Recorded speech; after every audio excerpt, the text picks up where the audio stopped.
Hello everyone, welcome back. I hope you all will be fine. And friends, we are learning fundamentals of grammar and today we are going to discuss parts of speech. Part of speech क्या है? As we all know that there are 8 parts of speech in English grammar. Noun, pronoun, verb, adverb, adjective, preposition, conjunction and interjection. Okay, तो हमारे English language है उसमें जो smallest unit क्या है? Letter है. किसी भी 2 और मोर लेटर्स के कॉम्बिनेशन से जो एक मीनिंगफुल सेंस क्रिएट करे क्या बनता है? हमारा वर्ड बनता है. और 2 और मोर वर्ड्स के कॉम्बिनेशन से हमारा एक मीनिंगफुल सेंटेंस क्रिएट होता है. और सेंटेंस में जो वर्ड्स होते हैं उनको उनके according to their action and work उनकी पोजीशन और प्लेस के अकॉर्डिंग उनको क्या है? क्लासीफाई और कैटेगराइज किया गया है. और ये क्लासिफिकेशन ही क्या है? हमारा पार्ट्स ऑफ स्पीच है. So let's understand these part of speech through some examples. Okay, he is smoking. He, वह धूम्रपान कर रहा है. ही क्या है? हमारा यहाँ पर प्रोनाउन है. जो नाउन के प्लेस पर यूज होते हैं वो प्रोनाउन होते हैं. नाउन क्या है? हमारा every naming word that anything that we can call by name is noun. So वह किसके लिए यूज कर रहे हैं? हम किसी नाउन के लिए यूज कर रहे हैं. कोई नाम होगा, नाम के प्लेस पर जो हम यूज करते हैं वो क्या होता है? हमारा प्रोनाउन. इज क्या है? हमारे यहाँ पर हेल्पिंग वर्ब है. इज हमारे यहाँ पर क्या है? हेल्पिंग वर्ब है. एंड स्मोकिंग हमारे यहाँ पर क्या है? एज ए मेन वर्ब काम कर रहा है. स्मोकिंग क्या है? हमारे यहाँ पर वर्ब है, मेन वर्ब. नेक्स्ट एग्जाम्पल देखेंगे. Smoking is prohibited here. Okay, अब यहाँ पे स्मोकिंग क्या है? स्मोकिंग यहाँ पे तो वर्ब है. अब अगर हम यहाँ पे बोले कि यहाँ पर भी ये वर्ब है तो ये क्या होगा? रॉन्ग होगा.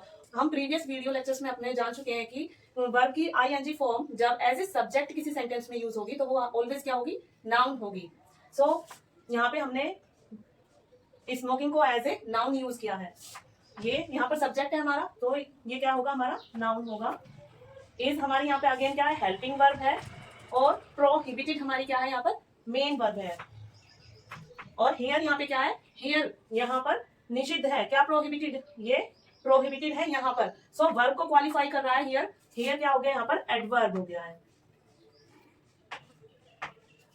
ही is an intelligent boy and does his work sincerely. He क्या है? यहाँ पर प्रोनाउन है. इज यहाँ पर मेन वर्ब है. यहाँ पे देखिए कोई भी अनदर वर्ब नहीं है इस सेंटेंस में. सो ये क्या है? यहाँ पर क्या काम कर रहा है? मेन वर्ब का काम कर रहा है. देखिए किसी भी सेंटेंस में पर्टिकुलर वर्ड किस तरह से एक्शन कर रहा है और कैसे उसका यूज किया गया है उसी के अकॉर्डिंग उसकी पार्ट ऑफ स्पीच डिसाइड होती है. सो हमने देखा था यहाँ पे इज क्या है? एज ए हेल्पिंग वर्ब काम कर रहा है यहाँ पर. और यहाँ पर क्या है? एज ए मेन वर्ब काम कर रहा है. एंड हमारा क्या है? एन आर्टिकल है. Intelligent boy. बॉय क्या है? नाउन है. बॉय क्या है? नाउन है. और बॉय की क्या क्वालिटी है? क्या विशेषता है उसकी? कि वो इंटेलिजेंट है. सो जो नाउन की क्वालिटी बताते हैं वो वर्ड्स क्या होते हैं? हमारे एडजेक्टिव होते हैं. सो ये हमारा क्या है? एडजेक्टिव है. And does his work sincerely. अब देखिए मैं इसको 2 सेंटेंस में अलग अलग भी लिख सकती थी कि ही इज एन इंटेलिजेंट बॉय और अगला सेंटेंस हमारा क्या हो सकता था? He does his work sincerely. But मैंने इन 2 सेंटेंस को कंबाइन कर दिया. किससे ज्वाइन कर दिया? एंड से. सो एंड क्या है? हमारा कंजंक्शन है. एंड क्या है? हमारा कंजंक्शन है. और कंजंक्शन क्या होते हैं? ऐसे वर्ड्स जो 2 वर्ड्स को या 2 सेंटेंसेस को कंबाइन करे, ज्वाइन करे, वो क्या होंगे? हमारे कंजंक्शन होंगे. एंड यहाँ पर क्या है? कंजंक्शन है.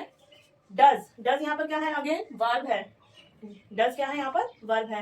His work. वर्क यहाँ पर क्या है? नाउन है. वर्क क्या है? यहाँ पर नाउन है. और नाउन की क्वालिटी क्या है? किसका काम? अपना काम.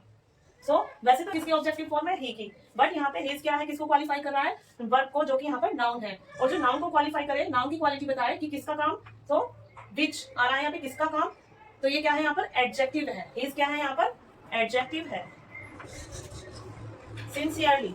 मोस्टली जिन वर्ड्स के एंड में एलवाई होता है वो क्या होते हैं? एडवर्ब होते हैं. सिंसियरली भी यहाँ पर एडवर्ब है. But there is exception of everything. ये ऑलवेज नेसेसरी नहीं है कि जिन वर्ड्स में एलवाई ऐड होगा कि वो एडवर्ब ही हो. हमें किसी सेंटेंस में वो कैसे यूज हो रहे हैं उसके बेस पर आइडेंटिफाई करना है कि पर्टिकुलर वर्ड की क्या पार्ट ऑफ स्पीच है. सो यहाँ पर क्या है? सिंसियरली किसको क्वालिफाई कर रहा है? हिज को. His work sincerely. वो किस वर्क की बात हो रही है? हिज वर्क की. उस वर्क को वो सिंसियरली करता है. सो सिंसियरली यहाँ पर एडवर्ब है. और एडवर्ब किसको क्वालिफाई कर रहा है? एडजेक्टिव को. जो एडवर्ब पार्ट ऑफ स्पीच है ये 3 पार्ट ऑफ स्पीच को क्वालिफाई करता है. तो वर्ब को, एडजेक्टिव को और एडवर्ब खुद को भी क्वालिफाई करता है. सो आई होप आप सभी अच्छे से जान पाए होंगे कि पार्ट ऑफ स्पीच कैसे एक सेंटेंस में वर्क करती है, कैसे उनको आइडेंटिफाई कर सकते हैं.